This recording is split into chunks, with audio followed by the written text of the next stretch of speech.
but Okay. you can't just understand it looks really cool. Okay. Yeah. So I've got these different. I'm gonna have like different Eve trailers just running while we're Yeah. talking. So It's pretty cool. okay.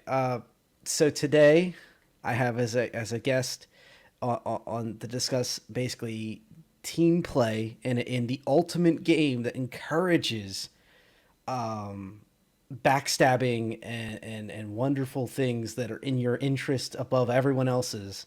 How you can possibly be in a group, how possibly an org can function. So, Keta 13, would you like to tell everybody anything about yourself? Well, I've been playing Eve for off and on for probably close to 8 or 9 years. I've played with a lot of the same people that I played in Eve. I've played multiple other games together. I mean, we've kind of stuck together. And it's not even like the same group. I've got different groups spread out across, just every sort of game. I just join a different Discord and say, hey, let's play this. And they're like, yeah, let's go. And a lot of times we even come together as a massive group on occasion and play stuff together. So, I mean, it's just kind of how it is. Yeah. Definitely. Go ahead. Well, it's the same way for me. I was playing Eve for over a decade, but really took it serious probably less than that, like probably I six would or seven definitely agree years. with that. It's one of those games that I've definitely played on and off, and every so often, one of the things they say is to win Eve, you have to quit playing it.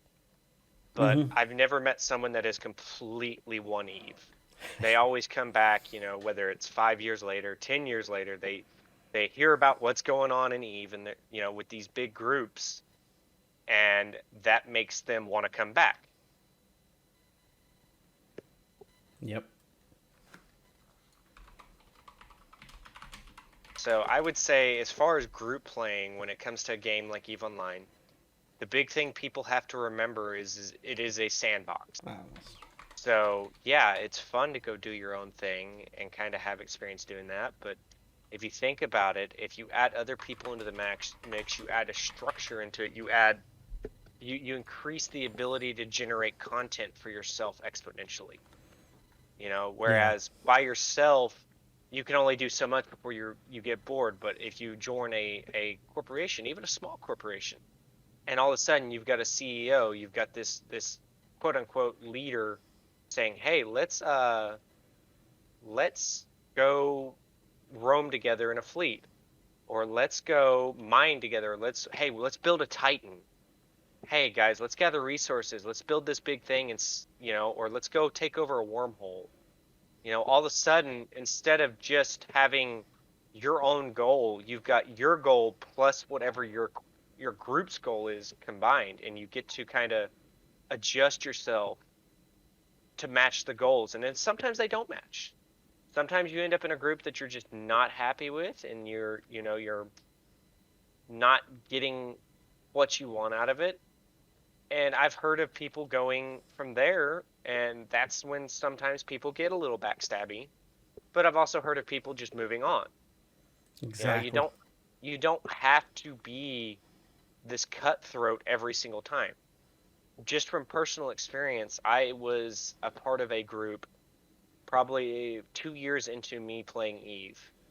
And this group was very decent, and it was an offshoot of the original group that I was a part of. Well, the at the time leader was doing things that I wasn't exactly happy about. And so myself and the other two uh, sub commanders decided that we didn't want to deal with it anymore.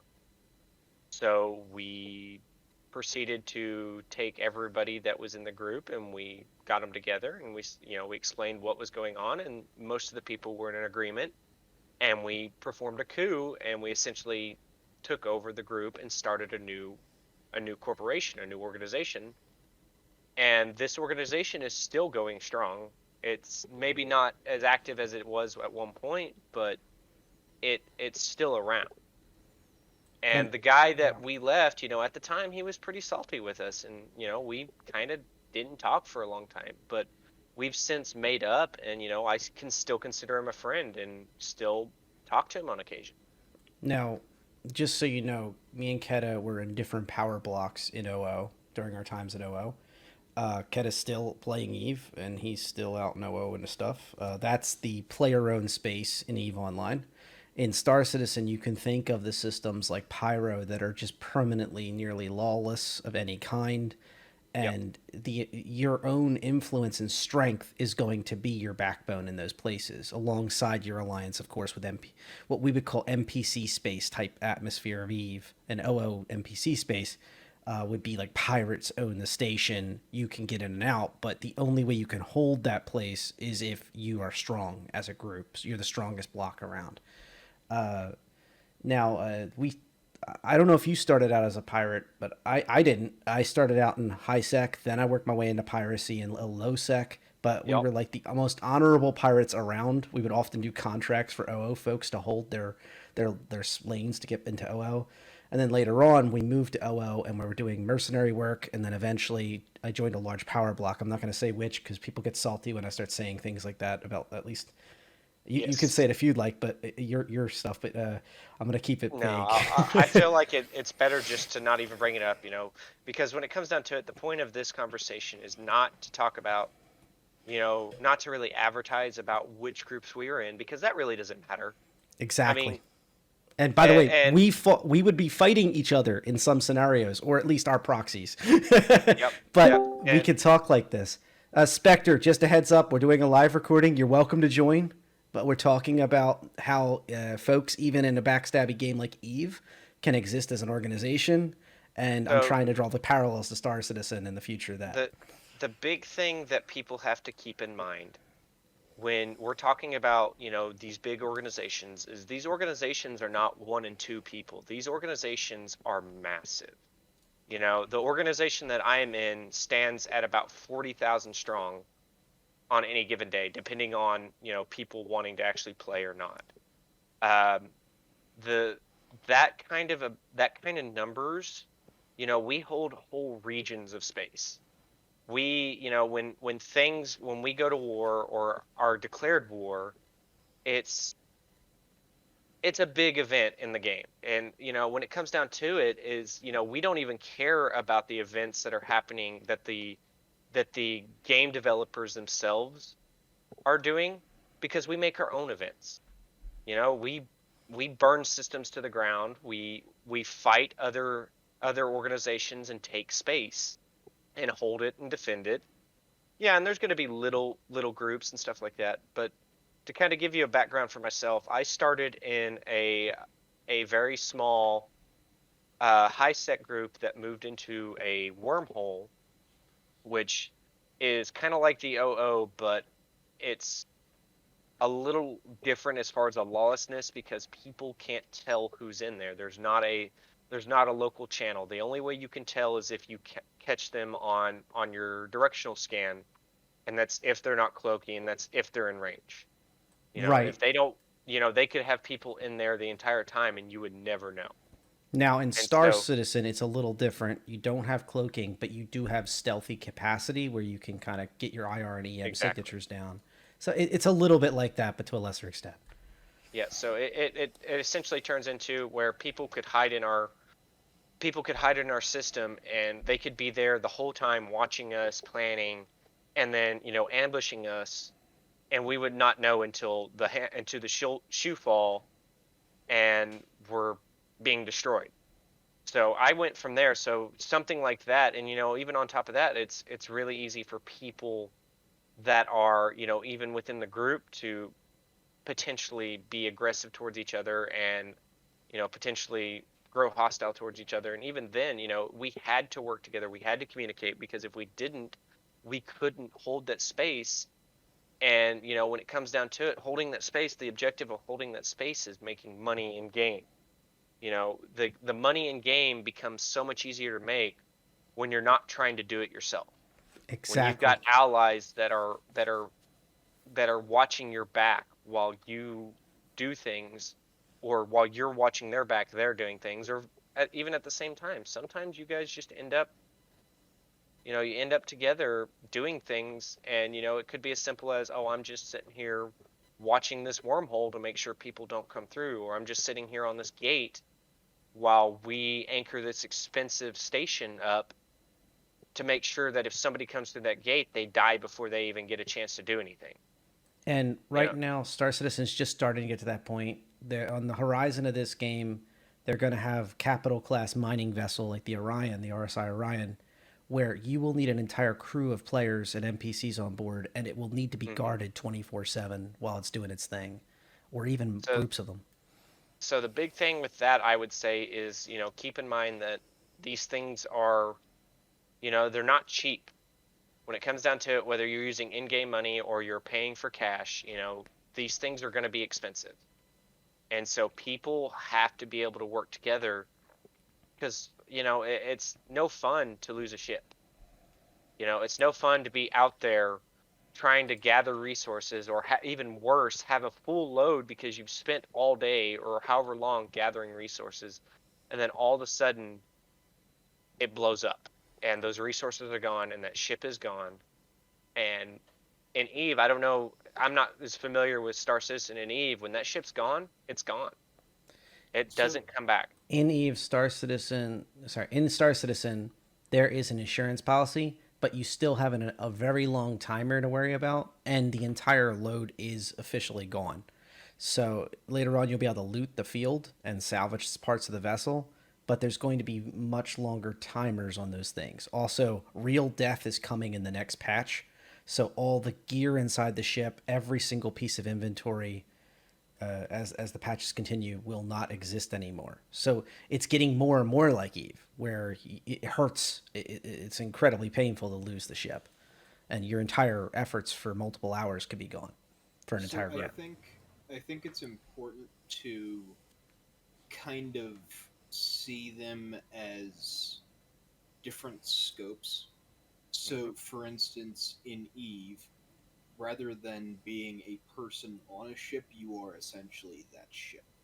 So, in in a case where you're mining, let's just say you have a mining barge and you're out in your asteroid belt mining, and somebody warps into your asteroid belt, you can say, okay, it's time to go, and warp out. Whereas in Star Citizen, you're controlling a person in a ship. hmm So it's more a case of you have 4 or 5 people, or UN NPCs, who are working that ship. And your ability to impact a situation is not as great as it is in Eve. So, for instance, let's look at it like this: you have in Eve, you're in your mining barge, and somebody comes in and warp disrupts you, so you can't run away. And then you ping out to your friends. You say, "Hey, I'm pointed in this belt. Come give me a hand." And Jim Bob comes out on his Drake and kills the guy who's got you pointed. You effectively turned a 1v1 into a 2v1 in that situation. But in Star Citizen, you have 2 people, unless you have 2 different ships, which I'm considering the ships in Star Citizen to be more like a player owned starbase or an entire system Yeah, I base would agree with that. where they're a much bigger asset. hmm And as such, in that situation, though, unless you're willing to bring in another big asset, you're talking 2 completely different scales. Right. Just True. keep in mind in Star Citizen there will be escorts and contracts for for combat pilots. That's part Right, of but it, baked into the DNA of the game. you're talking about something that is a much bigger scope, though, because you're Well, let's say let's again go back to the comparison in Eve, where you have something like a Drake is a great example because it can fight things much smaller than it can fight things much bigger than it. If you were to take something like the Drake in Star Citizen, let's say, I think the Redeemer would probably be a good comparison to it. You have a Redeemer. That Redeemer is going to require more than one person to operate at peak efficiency.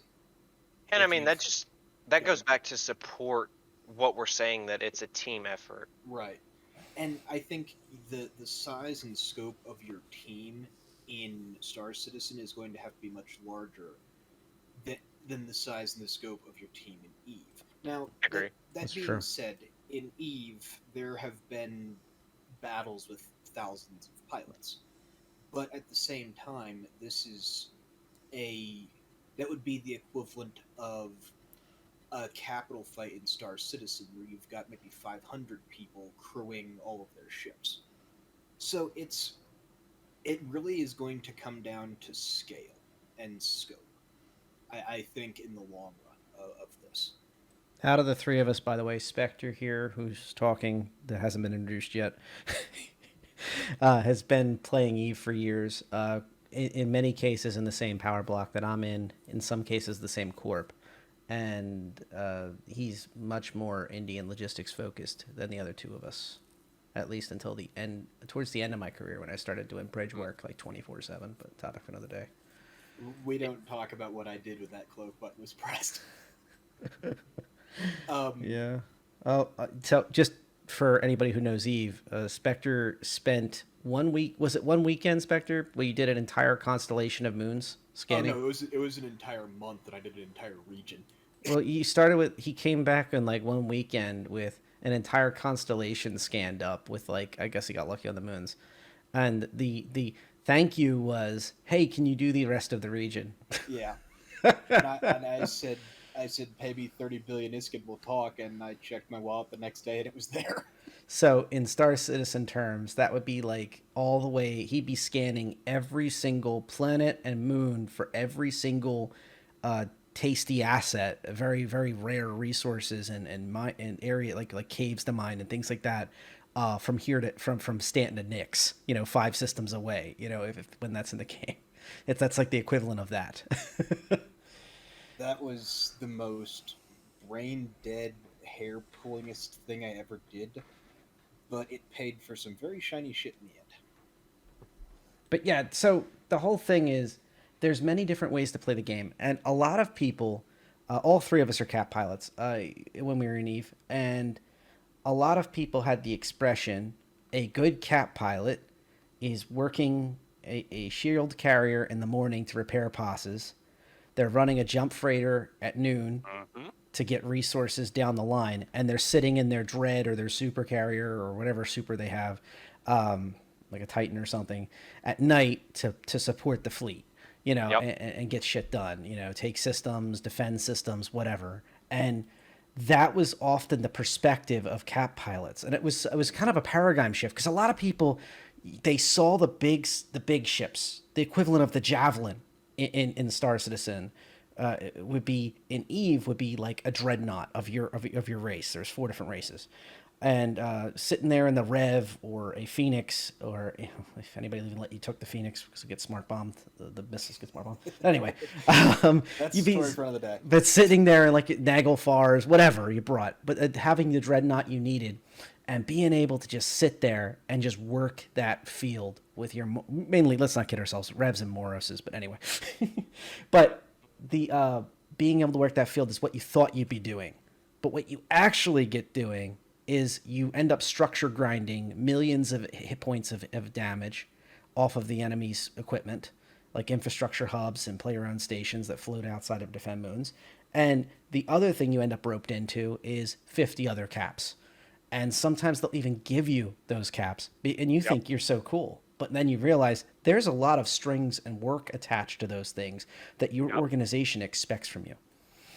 And another thing that I think is really important to bring up is we're not entirely sure how this is going to play out in Star Citizen, but in Eve, having an intel network, having a logistics network, basically It makes a difference. all the stuff your regular cap pilot line person doesn't get to see is what makes or breaks the high level gameplay in Eve. Yes. Um, one of my side jobs when I wasn't pulling my hair out probing moons was I was running intel for our power block, and in that I I think. learned I learned very quickly that the more numbers and the more information and the more you can gather about a situation, the more you can feed back to your commanders and generals and fleet commanders and stuff like that,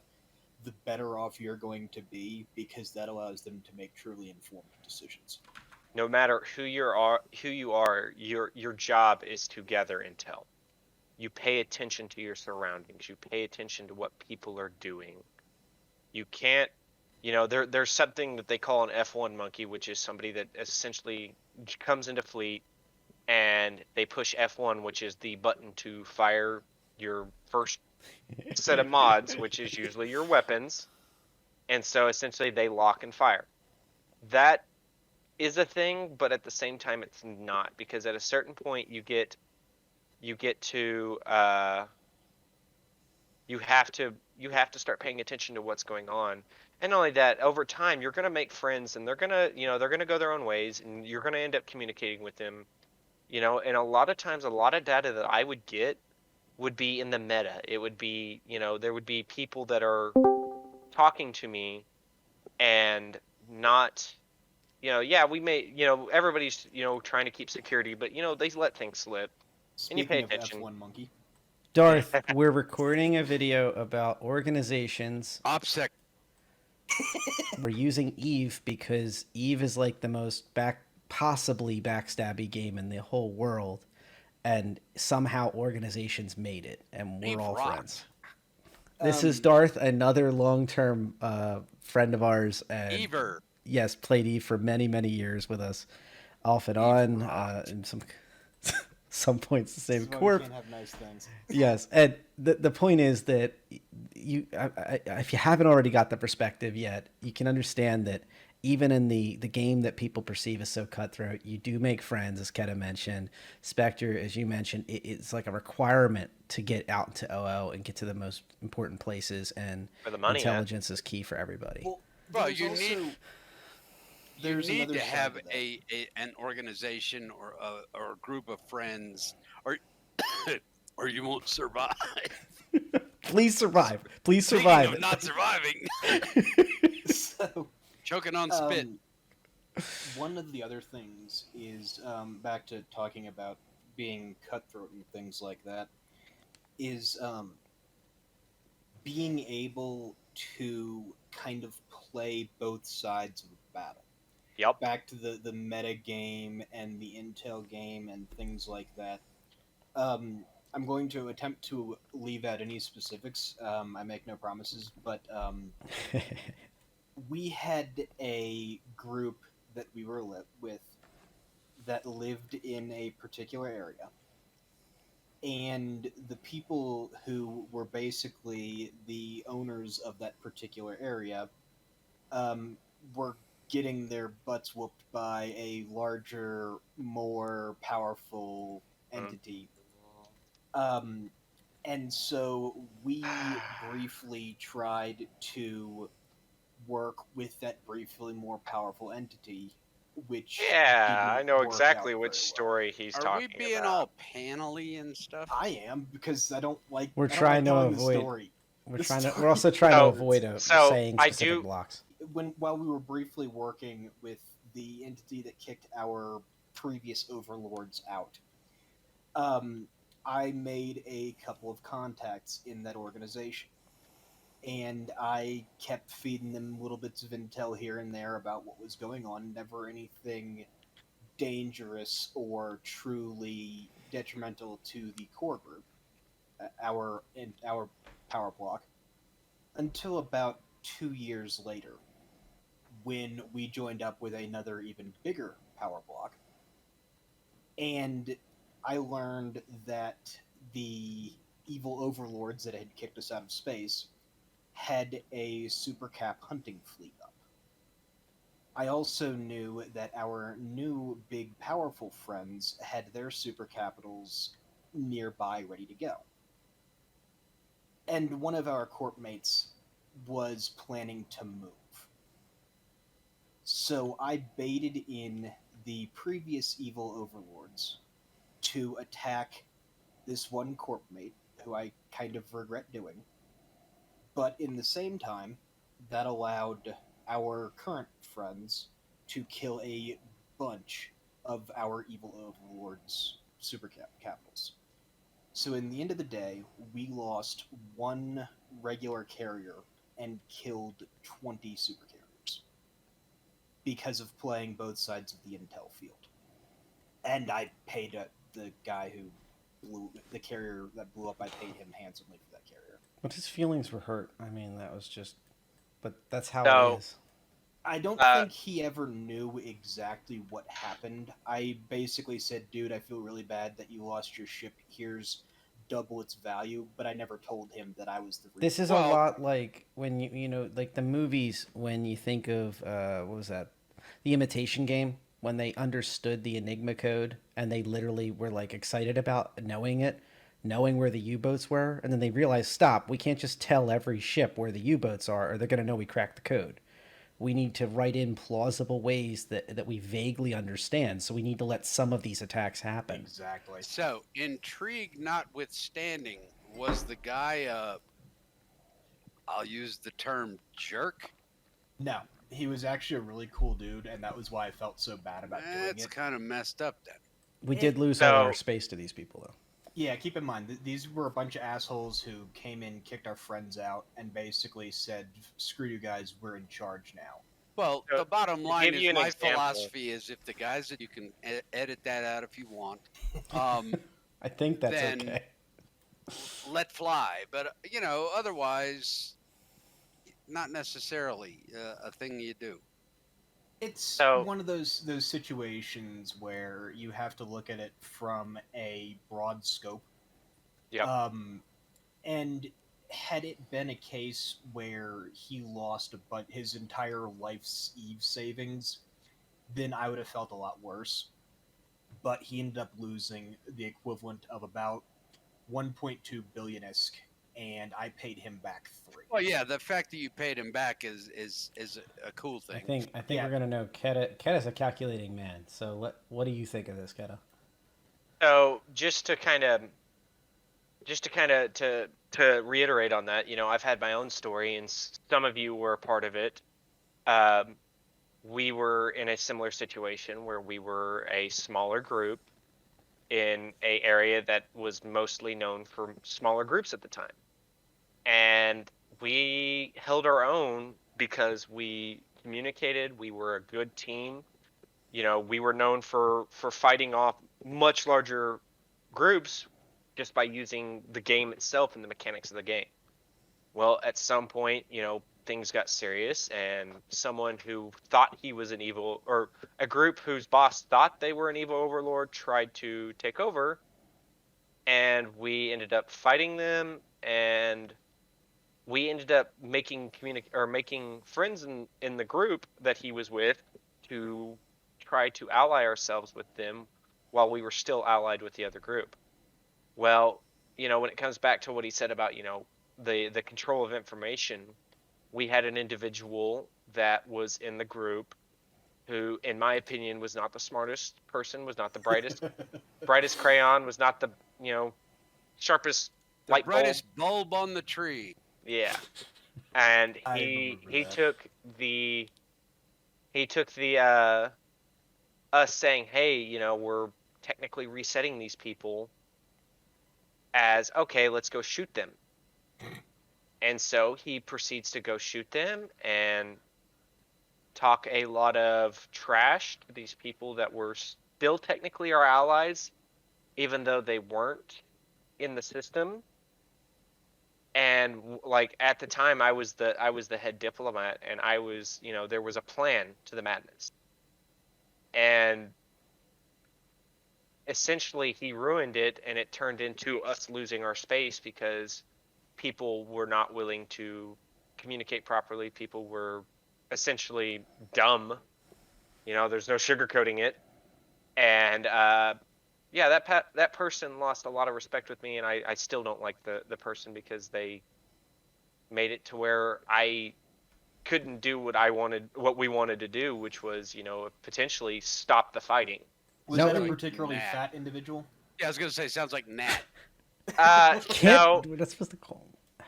no, it was Edit not. it out. He was So that person was a part of the grouping and was a part of the plan, but he was not the one that caused the issue.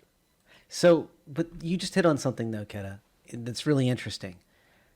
It's individuals and their interests that matter the most. Like Yep. even caught yourself. You're like, and I couldn't do what I want, and that's fine. Like you were like, oh, well, we couldn't do it. It's like no, each person should feel like they're getting what they want out of the Well, organization. yeah. I mean, the bottom line is you guys had these higher corporate level jobs. I was a foot soldier, and I was happy with that. Yeah. And you were getting what you wanted. You had money Yeah. making space. You were able to do what you wanted to do, get them fleets when you wanted. And when you don't keep your foot soldiers happy, by the way, they're the first ones to let you know that they're not happy. They're not getting the Yep. gear they I want, the ship flew in. replacement. I killed stuff. I blew up. You know, I was happy with that. You yelled about Titans everywhere. Exactly. There were Titans sieging everywhere. That didn't siege, but that did happen. That Yes, his I know. overview. There's if you haven't played Eve, think of a giant Excel sheet that keeps expanding as more and more ships land on grid. And in a there was nutshell. an incident where Darth literally yelled out. He did not have push to talk, or his finger slipped, and he literally yelled out in comms with like 100 very very saddened people seeing the Titans all come in. He yelled, "I can't even lock the primary. There's so many Titans." Well, there was so many drones on the field, and I had my settings such that all I could see was drones, and I couldn't Jesus even tell where the ships were. And I was yelling at Specter in another room, and I forgot and had my push to talk pushed. This So is a also little- a lesson about getting your settings correct across an entire fleet, and in your organization having having a training capacity, and also like just making sure you're all on the same page. Hey, wait a minute, wait a minute. No, and see There that are goes other back. instances where we had so many ships on the field that it took a full 20 minutes to lock a target. Yes, and then tie-dye Darth- kicks in. It Darth, slowed the I was servers in down. Asakai. That was 7 hours of me sitting looking at my map so my computer didn't explode. Well, So I, that comes I back was to in. the team effort thing. It makes things a lot easier when you have people that are assigned specific jobs. For example, I was the head diplomat in that said group. There was a leadership name that was dropped that he was the leader at the time. There were other people that were sub diplomats that were the problem childs that I mentioned. And then on top of that, there's people that train people. There's people that their whole job is to make sure your settings are correct and match everybody else's settings so that they can And your ships are fit with the correct modules. Your fleet so is that the same. everything works optimally. Before we move away from that story, though, I think that's a good example of what happens when intel goes bad. Yes. So this was a story from a long time ago. We were with a group of people who would later be the evil overlords that I screwed over royally. Names shall be changed to protect somebody. So, and tasked with taking over a key logistics system in this region. We had with us a group of about 60 to 100 pilots, most of which were in sub-capital ships. We had been requested to field our carriers. In our group, there were 6 of us in our carriers, and then they fielded, I think it was 3 or 4 of their own. As we Being an are- interceptor, nobody shoots at you. while we And are orbit the waiting things that seem to to- hurt. while we are waiting to jump into the system to attack what we're supposed to attack. Keep it vague. Keep it vague on the names. Oh, I the intend alliances. to. Hell, I don't even remember any of the names, quite frankly. Yeah. Language. As we are getting into this situation, a recon ship cross jumps us into the system we're going into. Basically, he landed while cloaked, jumped through into the system, and we weren't ready to kill him on the other side. So a lot of the people in the fleet were looking at this like, hey, we shouldn't go into the system. We've got a hostile. We've got a hostile fleet's logistics ship in this system, ready to ruin our day, and we have the entire enemy supercap fleet online. And our FC at the time ignored all of that warning, everything that was said, basically, don't do what you're about to do, kind of thing. And we jumped into the system. We warped to our safe starbase. They lit the Sino, and the Capitals jumped in. The very instant that Sino went up, an enemy Sino went up, and the entire enemy super capital fleet jumped on our head. We were outnumbered probably 30-1 just in ships alone, not including carriers and everything like that. I refer to my earlier statement about being an interceptor. And Small target. In this engagement, they managed to bounce a number of us away from the safety of our starbase. And of the 9 carriers that were on field, only about 2 of them survived. So this is a case of when you have good intel coming in, it's best to listen to what's being said. And when the excrement hits the air circulation device, never do what our FC did and throw your headset across the room and rage quit. Because you now have an entire fleet of people whose leader is just gone, trying to figure out what to do while you have Titans sitting on your face. And even worse, one of the things that's interesting is in the alliance that will not be named, they had ridiculous amounts of money. So the attitude was, oh, we'll just replace any losses you have. If our FCs mess up, we'll just spend money. You'll just get new ones instantly. Like, oh, by tomorrow, you'll have a whole new set of fleet. It's like, that's not what matters. Said group does not have money anymore, by the way. Is said group even still a thing? I don't know. Do they? If you're in an interceptor, you don't have to worry about being. Does their leader stuff have his being apartment paid replaced. for by like? Never mind. Darth, if you're in an intercept, you're going to get smart bombed by a super trying to clear did fighters not. off. Can't confirm. Nobody shot at me. Yeah, the Dead Space freaking smart bomb probably did. There was too many drones on the field, and you couldn't primary anything.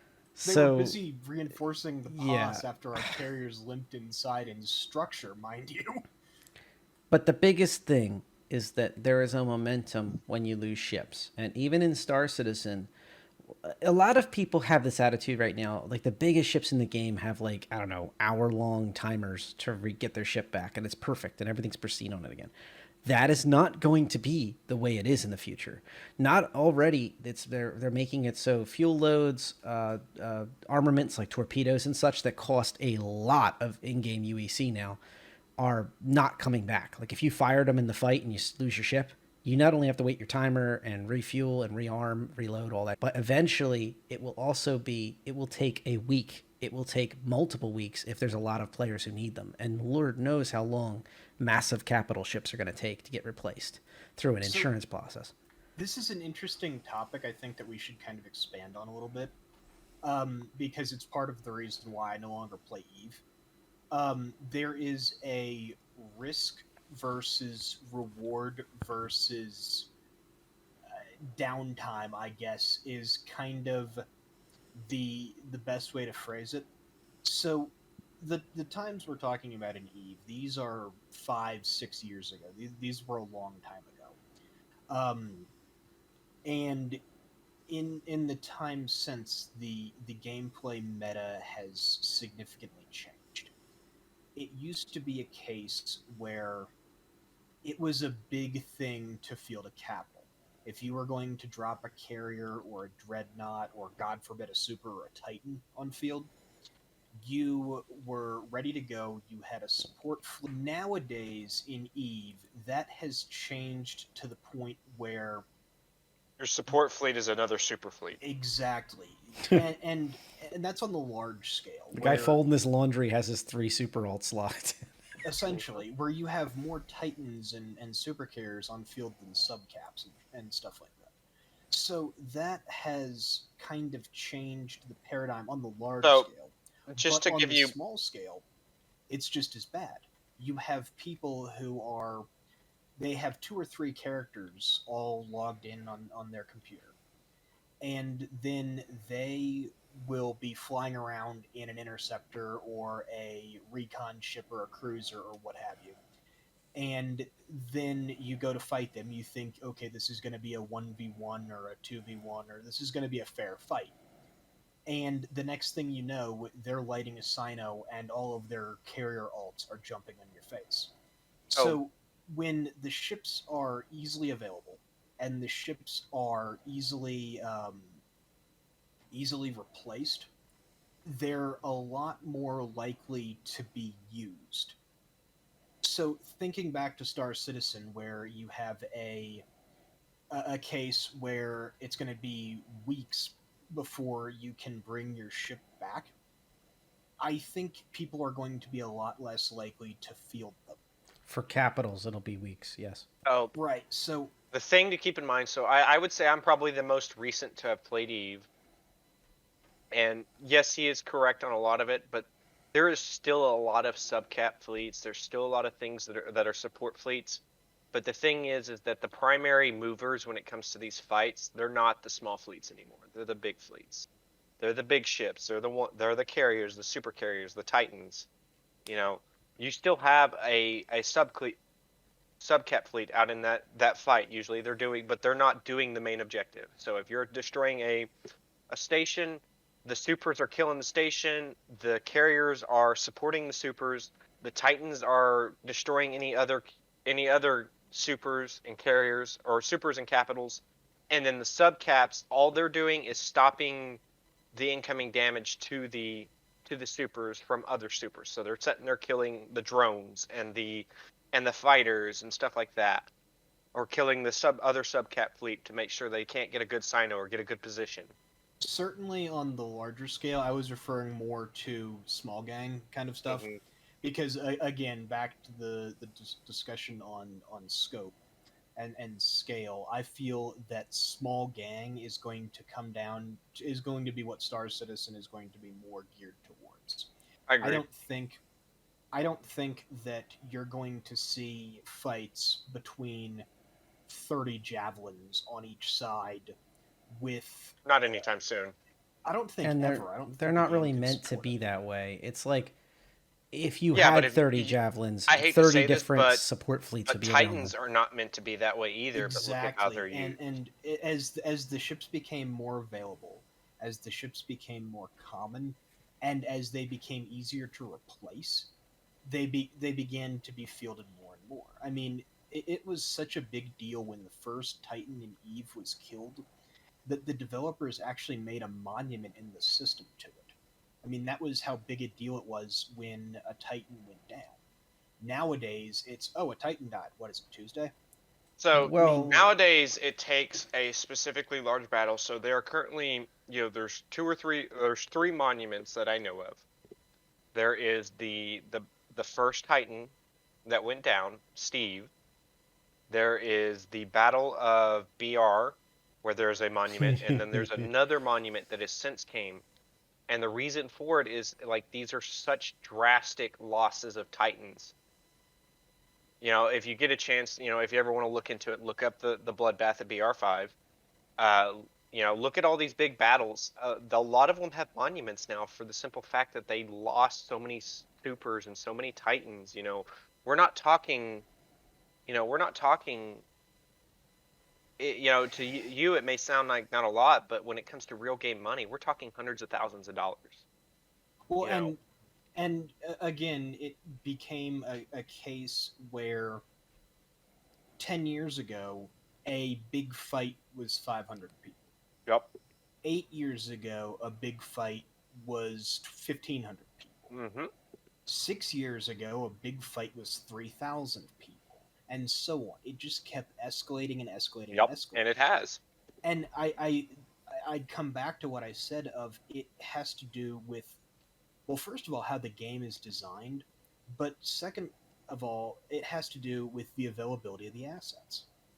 And let's be honest. You're not going to have a thousand subcaps versus 1,000 subcaps. No. It's just nobody's going to commit the amount of time and the amount of resources for that because the reward isn't as good as if it was 1,000 dreadnoughts versus 1,000 dreadnoughts. Mm-hmm. So I think that's back to my original point because I think we've kind of drifted a little bit from it.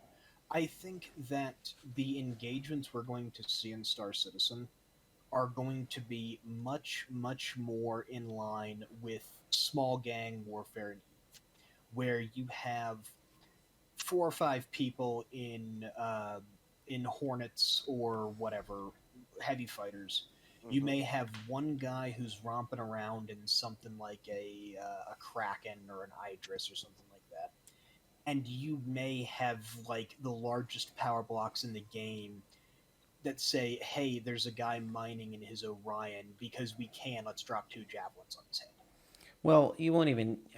You see, there's two different concepts here. There's time to disable and time to kill. So if you're just trying to disable him, like shake that Orion down for payment money, because players can already send UEC to each other.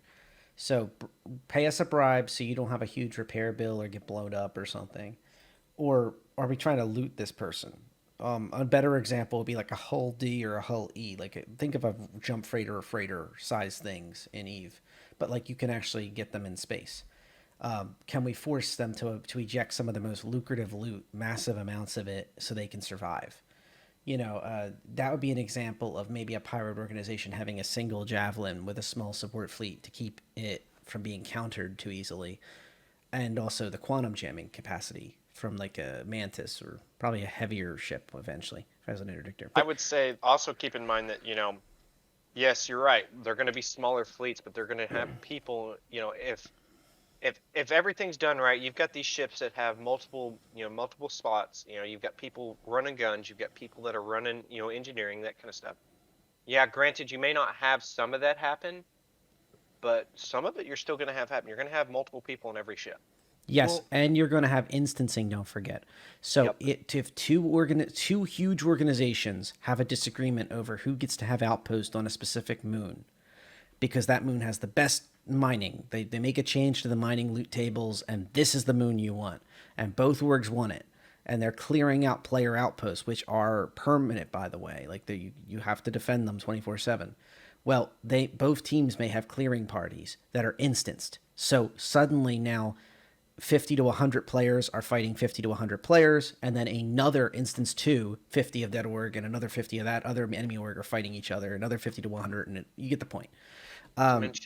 There's multiple instances of fighting at the same time. Let's also take another step back and ask, what is going to be the reward for an engagement? So in Eve, one of the big factors that draw people into these massive fights are what are called kill mails. They are out-of-game documents that basically say, you and your friends killed this particular ship worth this amount of money and yada, yada, yada. So that alone is enough to get people into these fights, where they don't care about the drops, they don't care about the loot, they may not even care about what they're fighting over, they just want the kill mails. And I think in that case, you're much more likely to get people fighting over nothing, or people fighting just for the sake of fighting. So a group that comes in and says, "Hey, you're in a hull D. I'm going to kill you just so I get this piece of paper that says I killed you," versus people who are actually in it for the loot, the rewards, the drops, etc. And I think that's where Eve is going to differ, because I don't feel like kill mails are going to be that kind of target. Well, it's not going to be the same. People are going to be coming into these fights with the expectations of boarding the ship and, at worst, getting them to eject the loot. At best, making them eject the loot. And in Eve, there was not really drops per se that I recall. It was primarily kill mails. And the drops was when and if somebody did drop the loot, it was rare if ever. And also, if you blew up their ship, you only got a percentage of the stuff. And I think everybody in this channel can think of kill mails where you look at the kill mail and the best stuff did not drop and you're just groaning. Usually it was all about either the fun of the fight or the kill mail. I mean, I don't recall ever getting into one of these fleet fights for drops. You should have seen Mysic's warehouse of Emporiums with all his different loot he scooped off of fields. And that's, I think that's where the real question, or that's going to determine the engagements in Star Citizen more than in. So if there's no in MOBAs, I'm not going to name one in particular, but it's abbreviated to 3 letters. There's a saying in the higher ranks of "Don't fight if there's not an objective." Now I got to figure this one out. There's a saying that goes, "Don't fight if there's not an objective." So if there's nothing to gain from the fight, don't commit to it. And I think that's going to be something we see in Star Citizen again, because the assets are much more valuable than they are in. Not to mention, it's probably going to be more time consuming to try to take a ship and either force it to eject, to board it and steal it, or to just do anything like that. It's and gonna hope take it didn't give you. Well, when we and were hope being nobody all, calls you out, like begs for help, and they come and help them while you're still trying to loot them. When we were being all piratey and doing the gate camp thing, the drops were of importance. Right, but that wasn't the main reason why we were there. We weren't there hoping. Well, we weren't there with the expectation of a hauler coming through carrying $1 billion worth of tritanium. Well, yeah, but when We you were got a hoping fleet, when you got a fleet on fleet battle, that was an entirely different motivation. That We're was after a fight space, for territory. yeah. That was a fight for notoriety. or kill mails. Well, kill mails being notoriety. Eh. But there wasn't really, the interest in what is that guy carrying? Go on to the next one. And the strategic side of this was the territories would have better payouts for missions and mining and other things like that, or they had an outpost that was already set up and custom. I mean, I'm speaking primarily for myself, but most of it was, go along with the group and achieve whatever it was we were trying to achieve going in, or just the strategic, gain of winning territory. Yeah, or a moon that paid out really well for its moon mining operations, or like that was the thing. It was like that, and those feed each other. So the satisfaction of winning a battle and the momentum and keeping your team, every level of it, happy is half the battle, and then the other half is keeping the income coming in strategically and at the base level for your players. So again, as a foot soldier, it was primarily shoot him. Okay. So what he's referring to is in Eve, when you have somebody go to war with somebody else, you're not fighting till, everybody's dead, because, not everybody, it's a game. What you have to fight for is you have to fight for essentially the morale. You basically make it so the cost is too high for the other side to willingly engage. And there's something called a golden bridge concept. Yep. So basically, if you make it painful and irritating and difficult enough and not lucrative, so the money's not there and the happiness for their players is not there, so they're going to face either fall apart and lose to the last person, or get out of Dodge and leave to a better alternative, which is evacuate the area and you take the space. Yep. But, and this is, again, though, trying to draw this back into Star Citizen, what you have to ask, what is going to be the main motivator, or what is going to be a motivator? It doesn't even have to be the main one for people to fight.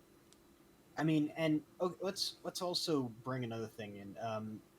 In Star Citizen, there is a much larger PVE element than there is in Eve. They just basically, the developers tried everything they could do to make a viable NPC threat, and they couldn't. But in Star Citizen, at least the impression I've received from it, is that PvE is going to matter as much, if not more, in some cases than PvP.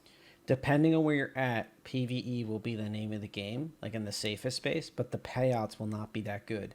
And then as you, just like in Eve, as you go to lower security areas where players are expected to kind of band together to keep themselves safe, the payouts are much better, but the risk is higher.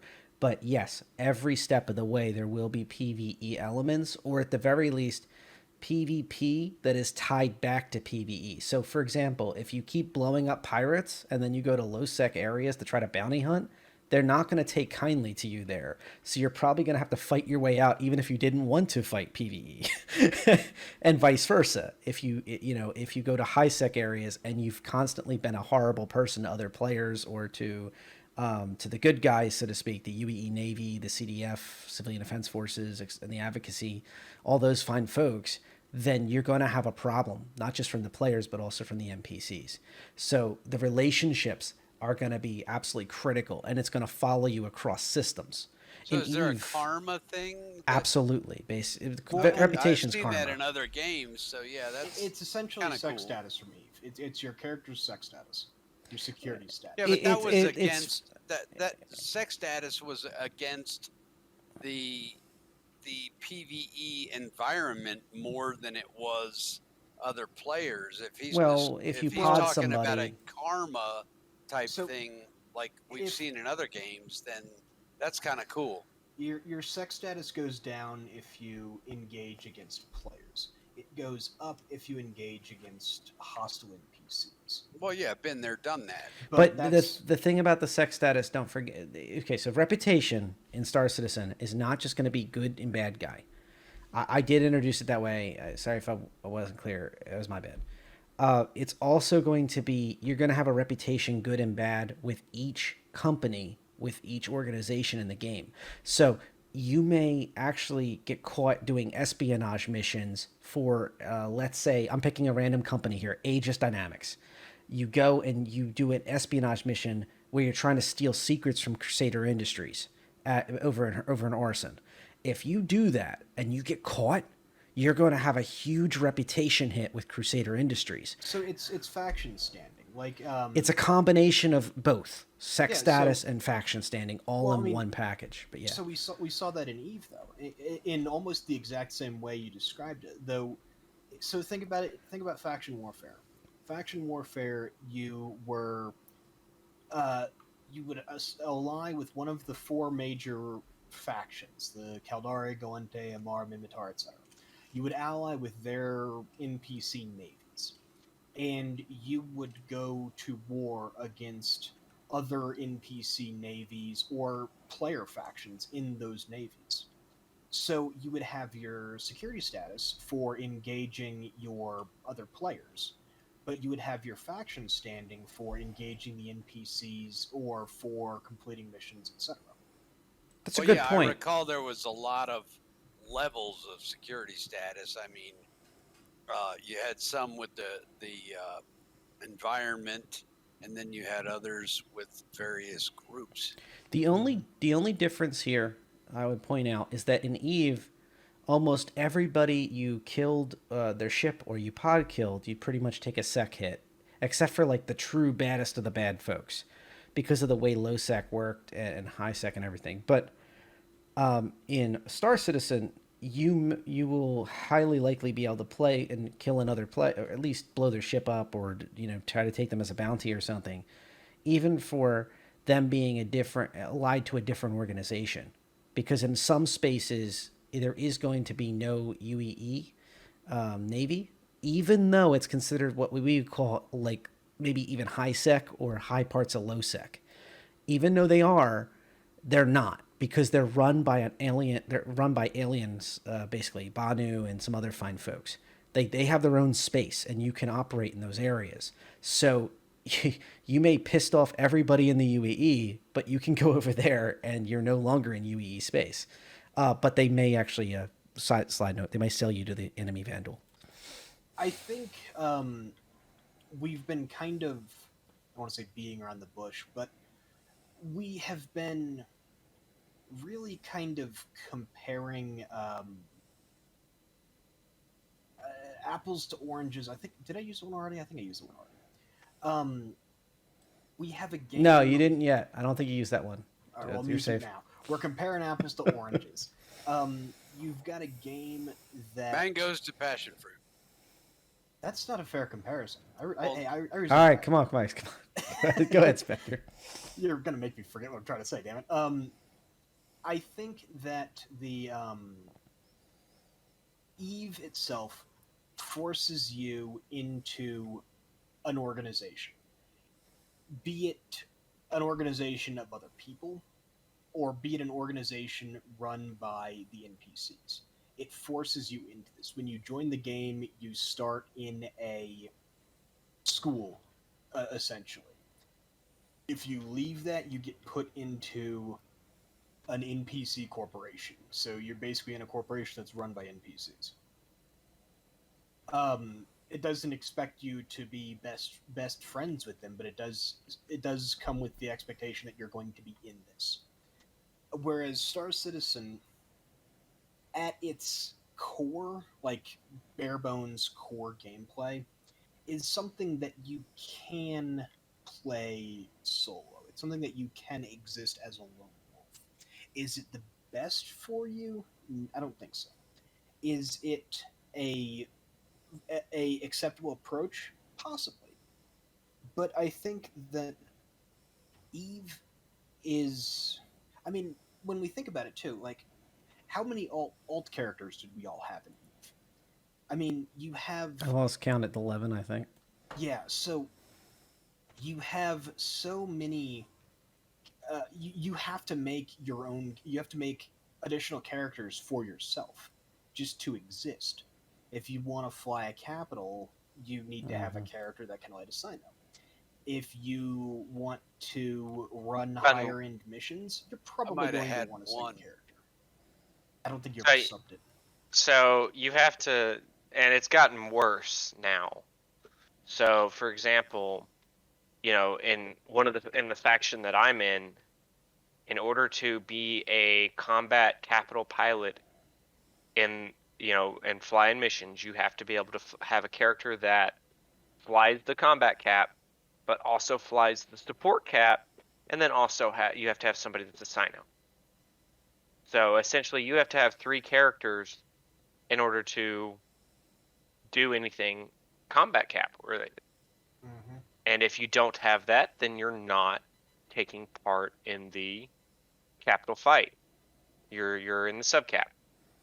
Whereas in Star Citizen, if somebody was not up to par yet or up to snuff on the one character anyone expects you to have, they'd say you are expected to crew a cap for a while, learn the ropes, prove yourself, and we'll see what we can do for you. That's basically the gist that I understand of Star Citizen is basically what is expected of people is going to be something like that, and for larger orgs. And when a Spectre pointed out, you don't have to join a large org, or you can be a lone wolf even. You can be a small org or lone wolf, but it's going to be a lot harder to progress.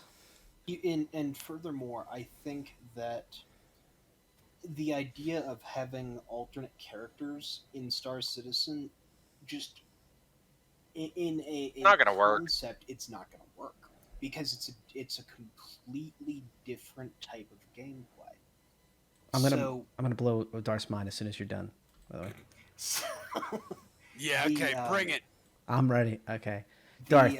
Sorry. Go ahead, Spectre. I apologize. You know what? I lost my train of thought. Okay, Darth. There is a concept in Star Citizen they're still debating whether they're going to use or not. They've been saying they got rid of it, then they brought it back, then they got rid of it. It's called agent smithing. It's the nickname from the Matrix. So the idea is that at any moment, let's say Spectre has an NPC on his ship, and Spectre's like, I need crew now. I'm getting jumped. I didn't expect anybody here. You can jump onto his ship, onto any of his NPCs, and just jump on a gun and start blowing stuff away. Oh my goodness. I don't know how I feel about that one. And that is going to be one of the debatable things that can be done. Now, one of the other things I feel like that's broken. One of the things I've heard about this so far is that if they were to do it, it would have to be on a ship that has like the medical basically respawn ability. So only on like the biggest caps and ships that are specialized in that field. But even that I think would be broken, because if you're going to do it anywhere. But that is one of the things. Now, Darth, if you could jump around ship to ship and just be a gunner anytime you damn well please, going from action to action, how do you feel about that? You know the answer to that. Find a bad guy, shoot him in the face. Seriously. Find a bad guy, shoot him in the face a lot. So that's an example of Star Citizen's a weird thing. Like, I just described something that is so un-Star Citizen. It's supposed to be slow paced. It's supposed to be, you have to move your characters around via the newer coming out ship like Genesis Starliner, like a commercial vessel. If you don't want to do it yourself, you hop onto one of those and sit there. Sorry, excuse me, pardon me. I would like to clarify something for all you listeners out there. Rob, I'm the most loyal friend you can ever have. But if you're on the opposite side, ruthless. That's all I gotta say. I've heard how you talk about your teammates in World of Tanks. No, ruthless. I'd just as soon kill you as look at you in the game. It comes down to how stupid you act in game, and that'll determine how. I can be as stupid as need be. Sorry. I get what Keta's saying. Yeah, but but the biggest things for orgs in any game is trust. To be able to trust each other is vital, and that only comes with time. And strangely, something else. It's like when things, as Specter called it, some type of matter hit the fan, or I forget how he described it. The excrement hits the air circulation device. There you go. So when that happens, people show their real side. I've worked jobs where things have gone completely sideways, and in events far, far away from long ago. And I can tell you, like, some of the people that have really shined through will shock you. Like not only that, the thing is that to keep in mind is that going from a game that is mostly lone wolf to more organized, there's going to be growing pains. Don't expect the first group that you find is going to work for you. That's okay. People. The best advice that we as old school Eve players can provide is find a common. You're going to find the best friends in people you share objectives with. Yep. So if you want to be the biggest, baddest miner in the game, you want to have the biggest mining ship, you want to have the best hauls, yada, yada, yada. Wait. Go ahead. The best kind of people you're going to find are other people with a similar goal. You're going to want to find other people who want to mine stuff. You're going to want to find the people who say, "Hey, I'll give, if you give me 30% of what you're doing, I'll haul for you, or you give me 30% and I'll fly security for you." Okay, point made. The bottom line is this. Be loyal to your friends and ruthless to your enemies.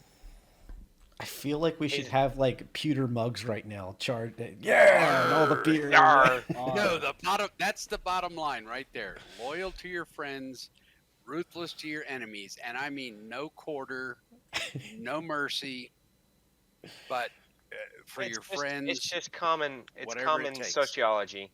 You know, you're gonna find people that are willing to do things that you don't want to do, that they don't want to do the things that you're willing to do, and you're going to come to a compromise, and that's how it's going to start.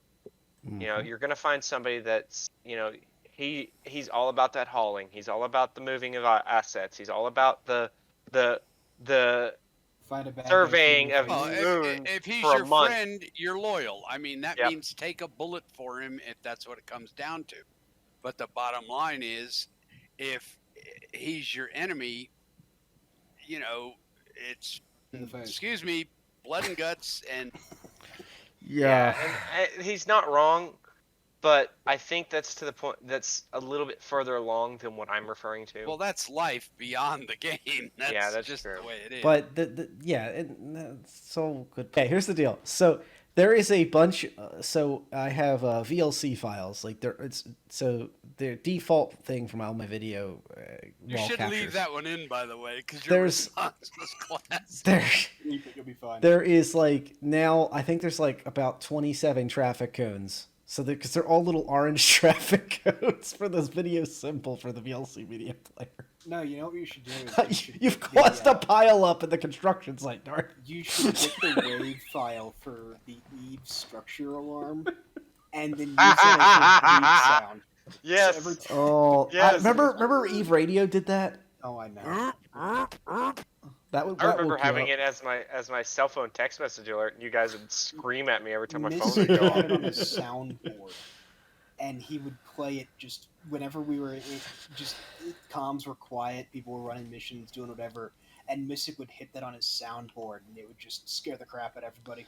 But he'd usually do it better. Like he'd make the noise right after he said, "I've tackled. Oh my God, I tackled the dread. Oh, don't bother coming." No, don't dock back up. Or what's the other one? Sorry about your ship. Armor's gone. This is it. And then he'd hit the button. But that's the whole point. You're going to have these experiences, and not all of them are going to be pretty. And you're going to gather those experiences up and be like, hey, these folks I'm flying with, they're cool. Or, hey, this other group that we keep fighting and they seem to keep beating us, maybe I can learn a thing or two from them. Whether I'm going to help my group out to learn how to beat them, or I'm going to just join them. You know, that's always an option.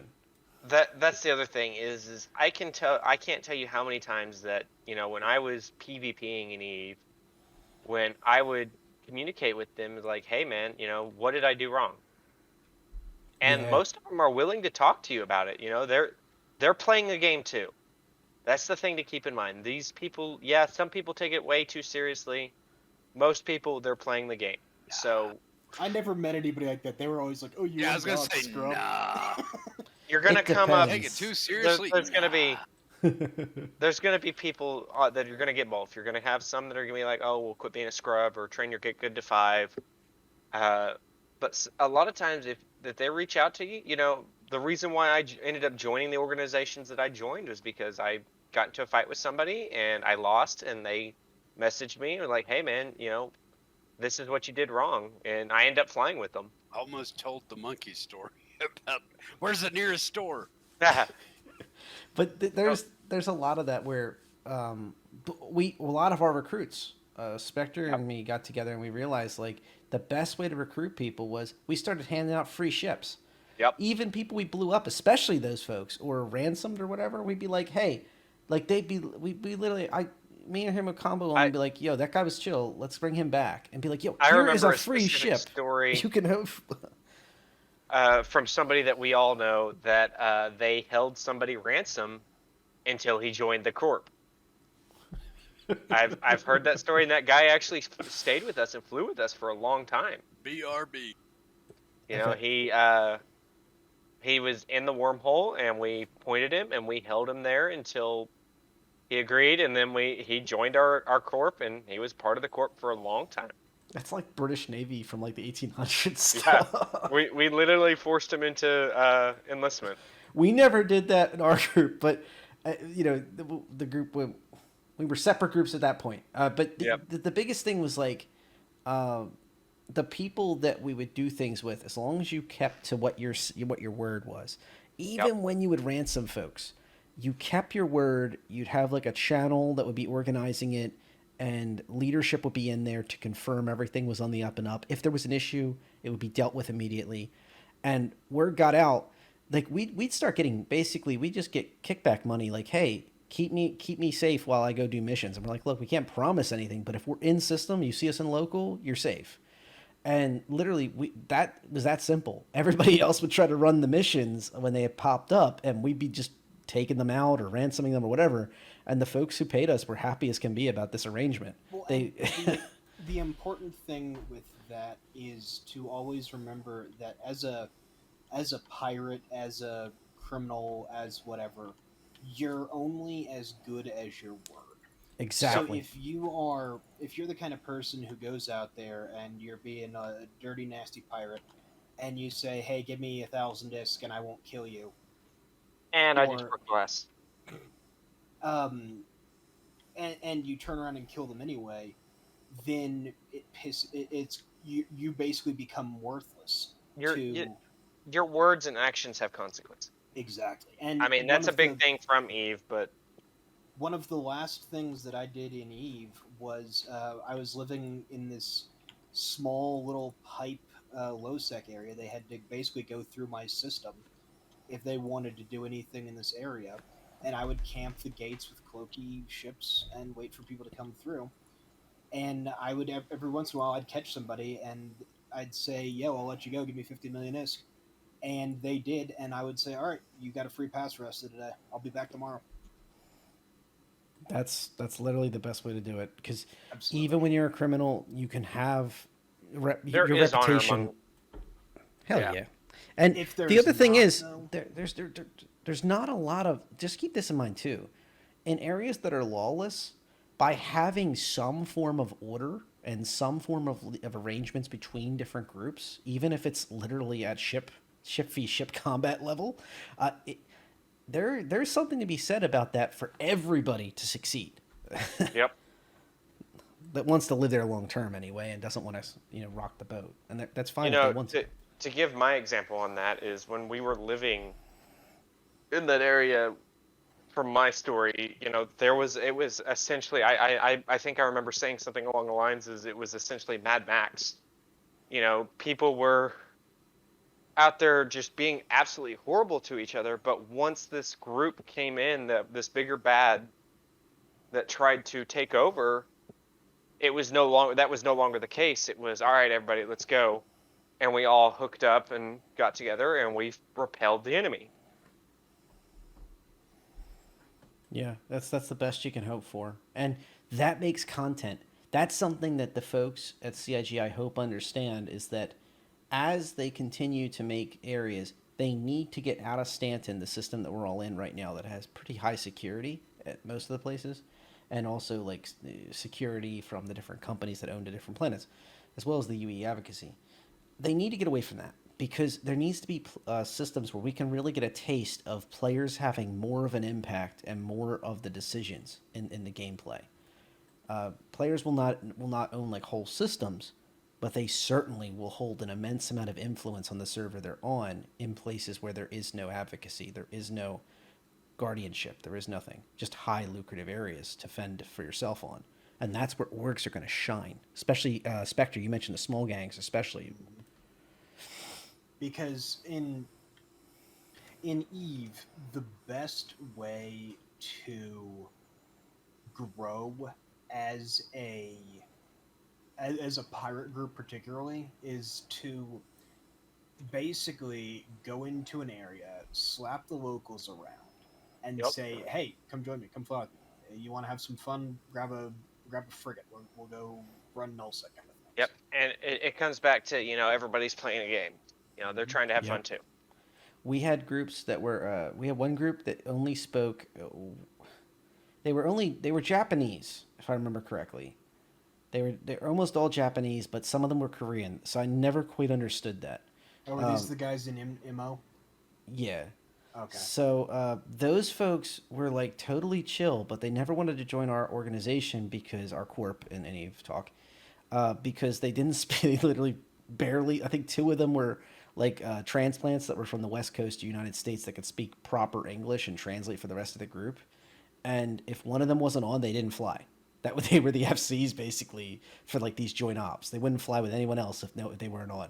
But we were like, okay, well, give us +5 status. So that reputation, once again, between two player organizations, between two corps and Eve Talk, was able to allow them to become blue. And then we would roll around with them all the time and have a blast. And it was hilarious because like you could only speak to most of them. Like you literally have to type in chat, like, stay 5K off the gate, keep orbit. And they understood that. But if you wrote anything else, they didn't understand it. So like you just had to like right click, like set primary, set secondary. But they would keep to it, and they were like disciplined. They were incredibly disciplined as a group. So it was like this weird experience where even people that didn't speak the same language and barely understood each other had aligned goals, and understood enough discipline-wise and organizational-wise to work together in a small fleet to really do well. I hate to use the Eve marketing speak, but a punch above their weight was well deserved. That's not exaggeration. Like we would take on fleets that were 2-3 times our size, and we were able to fight them confidently. And when we lost, this is also important, they were able to replace those ships within hour or two tops. Their logistics chain was excellent. A lot of times we would even pay them a premium to bring down our stuff because we were too lazy to go get it. And they were able to work with us. And at the same time, we would trade them intelligence for that work as well, because they appreciated that we had more time on our hands, basically, to keep an eye on the systems. No, don't mess with him. He's what's we'd link the organization, like no, and we just put a link to like whatever alliance they're with, and we get a thanks. That's all we get is thank in chat. But the point is that like even if you have commonly aligned organizations, you can operate in multiple time zones across multiple areas, and no matter what game it is, it will transcend all of that if your interests align. And that's the biggest thing. I don't know. I think we beat a dead horse, but I love that we actually had a chance to sit down and haggle this out a little bit. Mm-hmm. Well, and I think as Star Citizen approaches closer to their actual release, whenever that's going to be, I think we will see more and more of this start to come together, and we will see it kind of more closely mirror Eve. I think partially because so many of the old heads in Eve are moving over to Star Citizen. Seen a ton. Also ED, by the way, Elite Dangerous. I feel that it will become more like Eve, where the lone wolf pilots will be the exception rather than the norm.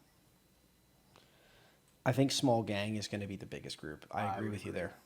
And I Probably think for a long time. Oh yeah, and it's not just the server numbers are going to go up. The last, literally out of a dev's mouth estimate was like 100 players per server, but I think that everybody forgets that there's going to be instancing, unlike Eve, where there's going to be instances everywhere. Like so in Eve, there's like specific areas that might have an instance, etc. But in this game, there's going to be instances on every single thing. Have more than 100 players who are interested in something, new server.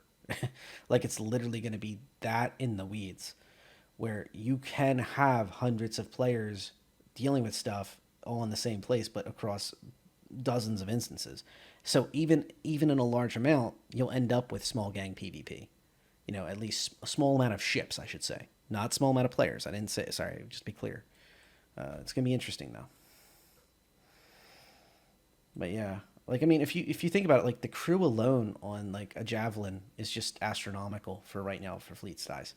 But I can definitely see ships that have maybe a 5-person crew, a 6-person crew. We already have them. You know, Carracks, Hammerheads, 890 Jump, technically. You know, these are ships that are serious competitors right now, only because of how much defensive capabilities they have, and then their offense on the Hammerhead and Carrack is actually pretty decent with the turrets they have. Each turret is a manned turret, so you know you need like 5 Darths to fill a Hammerhead at the minimum. Hey. But yeah, it's something where that as things get more complex too, ships are going to be more complex where you'll need damage control. So it's not just about having turret gunners; it's also having somebody who really understands how to keep a ship alive and has the will and wants to play that gameplay, or is willing to wear multiple hats. So maybe one of the turret gunners is also your damage control guy. He's the closest to the engineering area. He can hop out of the turret and go fix, get the reactor running so we're not sitting in dead water here. The co-pilot can be managing a lot of the CNC stuff for a fleet. Because that's another thing about small gang PvP is that you're going to have more workload on each player involved. And it's an interesting thing. But yeah, that's all how, even if you don't consider it an org thing, if you're just getting up with multiple parties or something, you're going to need some level of organization. I think that's what we're all pounding into the ground here on a small scale. I think that this coming from Eve players, this coming from a group that's kind of going to be the conclusion, is that we all already gravitate towards the group setting. That's what we do. That's that's why we're even here. Um, so having that viewpoint, I don't know, it would be kind of interesting to get someone in here who doesn't have that bias. Isn't a good word, but I'm using it anyway. Who doesn't have that bias? Um, because it would give us the chance to see it from a different perspective. If we hit it off on this and we got some feedback from different folks, hint, hint, anybody actually watching this, what we could do is try to get something arranged with that. Maybe even have anybody interested do like a discussion, maybe even ED versus Eve online perspectives. You know, that would be a fun one. And kind of see where the differences are and what our perspectives are different on about Star Citizen and where it's going. You know, it could be completely different perspectives, because I think you're right, Specter. And I'm not even scratching the surface here. There is so many people from the community that come from the sim areas, come from solo gameplay, that are just excited about the idea of the ships themselves. I even know like 2 guys from the Kickstarter days that were literally excited about having a private server, and they're still trying to hold CIG to that standard. They're still to this day put stuff on Spectrum, the internal threads and stuff. Well, the play, backer thread areas about when is that coming. They want their own private Star Citizen, and who knows? Maybe someday they'll get it, because that was one of the promises, I think, in the original, or at least they were going to explore it. So who knows what the heck that's going to be? But at least when it comes to the main servers and the instanced, whatever conglomeration of things that these servers are going to be with server meshing in the future, I think we're going towards organizations or king on a small scale. So yeah, I want to thank Keta for coming out, Darth for swinging in, Specter as always. Thank you, all 3 of you, for adding input to this and kind of adding some color to this, because The color. Darth caught that. Darth, how much of the vodka have you gotten into tonight? No. It's at 6.8 cider. So Oh, you that sounds drank good. an entire case at this point. No, but it's the real deal. But yeah, thank you all. Fly safe. Have a good night. Have a good one, everyone. See ya. Later.